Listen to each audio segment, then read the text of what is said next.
votre nouveau rendez-vous. Mais tout de suite, retour aux origines. Bonjour David Castillo-Lopez. Bonjour. Chaque après-midi avec vous, on remonte le temps aux origines d'une pratique, d'un objet, d'un phénomène. Et aujourd'hui, c'est les trois à la fois parce que vous allez nous parler du Trivial Poursuite. Oui, alors le Trivial Poursuite, vous connaissez tous le jeu. Est-ce que vous savez pourquoi ça s'appelle Trivial Poursuite? Alors non. Eh oui. Et parce que trivia en anglais, ça veut dire information sans importance, anecdotique. Et traditionnellement, Trivia Game, c'est un jeu où il faut répondre à des questions. Mais c'est aussi un jeu de mots, puisque Trivial Poursuite en anglais, ça veut dire quête futile, ce qui qualifie parfaitement cette bataille de sgeg cérébral qui est le Trivial Poursuite. Bon, si vous permettez, je ne vais pas m'arrêter là, je vais creuser encore un petit peu dans l'étymologie parce que j'aime bien ça. D'abord, d'accord, trivia en anglais, ça veut dire information futile, mais pourquoi ça veut dire ça? Alors déjà, trivia, ça vient du mot latin trivium.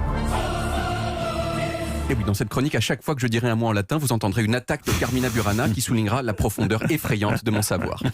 Trivium donc, qui signifie au sens propre en latin carrefour à trois voies. Et par extension, endroit où il y a plein de gens qui passent. Trivium, ça a donné trivial. Trivial, c'est-à-dire digne d'un endroit où il y a plein de gens qui passent. C'est-à-dire un endroit connu de tous, c'est-à-dire banal, sans importance, comme les questions du Trivial Poursuite. Mais il y a une autre théorie sur les origines du mot trivia, comme mot signifiant information sans importance. Et cette théorie, c'est la suivante. Trivium en latin, ça désignait aussi les trois matières par lesquelles toute personne dans l'Antiquité devait entamer son apprentissage, à savoir la grammaire, la dialectique et la rhétorique. Et quand on savait bien tout ça, eh bien on pouvait passer aux 4 autres matières autrement plus cool et compliquées qui constituaient le quadrivium. Et ces matières étaient bien sûr les maths, l'arithmétique, oui. la musique, la géométrie et l'astronomie. Et donc, peut-être que trivial, en fait, ça veut dire qui concerne des matières un petit peu inférieures du savoir, donc un savoir un peu superficiel, comme celui dont on a besoin pour le Trivial Poursuite.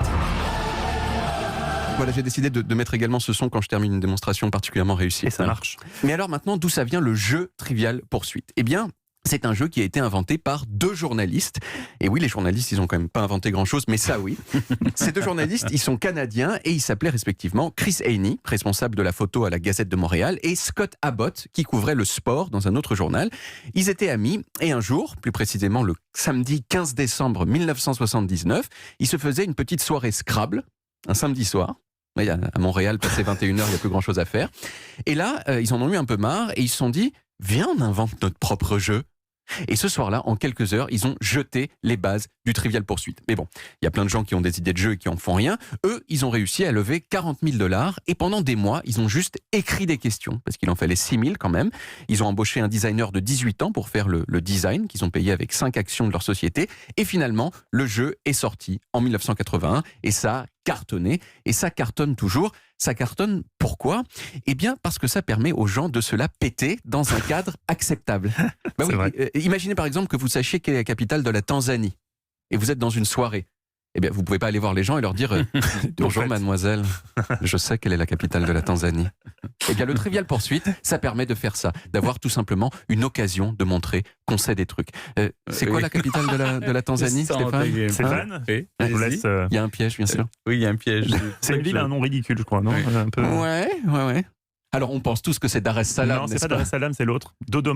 C'est Dodoma. C'est Dodoma. Oh là là. C'est Dodoma, c'est Dodoma, la capitale de la Tanzanie. Ça fait partie de ces pays. Un point. On pourra compter pour le quiz. Ça fait partie de ces pays qui ont changé leur capitale et qui l'ont mis au milieu du pays. Brasilia, par exemple. Exactement. Brasilia. Et est-ce que Yamoussoukro, c'est la capitale de la Côte d'Ivoire plutôt qu'Abidjan? C'est Yamoussoukro, je crois. C'est ça, c'est aussi une question piège comme Canberra et Sydney en Australie. On peut continuer comme ça. Oui, Ankara et Istanbul. Il n'y a pas que, vous voyez que le Trivial Poursuite pourrait aller sa culture. Il y a historiquement vôtre. On peut se permettre au micro, comme c'est la thématique de l'émission, on peut montrer qui est le plus malin, le plus cultivé. Et vous savez, une question piège pour vous, qui a écrit certaines questions du Trivial Poursuite en France?